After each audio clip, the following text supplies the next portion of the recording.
manière-là, on le sait bien.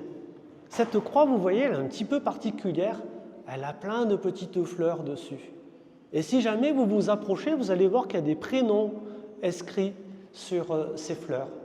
C'est les prénoms des 44 enfants qui vont faire leur première communion cette année, les 13 et 4 avril et 2 juin prochains. J'aime bien cette croix, parce qu'on pourrait penser que Jésus est victime d'un procès bidon monté par les Juifs qui cherchent à le mettre à mort parce qu'il les dérange. Mais nous savons, avec le recul historique aujourd'hui, et d'ailleurs Jésus nous le dit très clairement, ma vie, nul ne la prend, c'est moi qui la donne. Alors quelquefois on se pose des questions, vous savez, quand on voit le mal, quand on voit la violence de partout dans le monde, et quelquefois près de chez nous, on peut se poser la question, mais il est où Dieu dans tout ça? La réponse est là, devant nos yeux, il est là, Dieu. Il est la victime de la colère. Il est la victime de la violence des hommes quand il subit les crachats, les gifles des Juifs, les coups des soldats, quand il subit la flagellation, quand il subit la couronne d'épines, les outrages et finalement la mort. Voilà, frères et sœurs, la place que Dieu prend. Voilà la place qu'il a choisie, celle de la victime et non pas celle des tortionnaires ou des prédateurs, comme on pourrait le dire par ailleurs. Alors, s'il vous plaît, si nous cherchons Dieu dans nos existences, eh bien, je vous invite à regarder peut-être un peu plus souvent la croix de Jésus-Christ pour savoir où le trouver.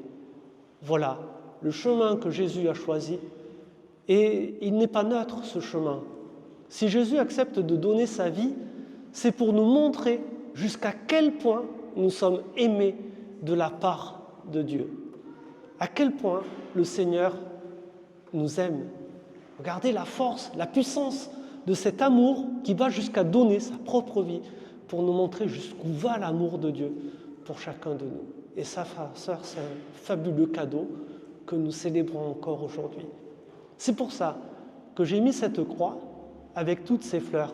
Parce que la croix, en plus d'être un instrument de torture, un instrument de mise à mort, nous pouvons l'accueillir aussi aujourd'hui comme un arbre de vie dont, regardez comment naturellement, nos rameaux peuvent être le naturel prolongement. C'est bon, je gère. Voyez, la croix comme un arbre de vie. Paul est touché par la croix du Christ. Et il dira, moi je ne veux connaître que Jésus et Jésus crucifié. Pierre nous dira la chose suivante, c'est par ses souffrances, c'est par ses blessures que nous sommes guéris. Frères et sœurs, en célébrant aujourd'hui les rameaux, puissions-nous prendre quelques instants, s'il vous plaît, pour nous disposer à accueillir la puissance de cet amour que Jésus-Christ est venu manifester dans notre humanité en donnant sa vie pour chacun de nous.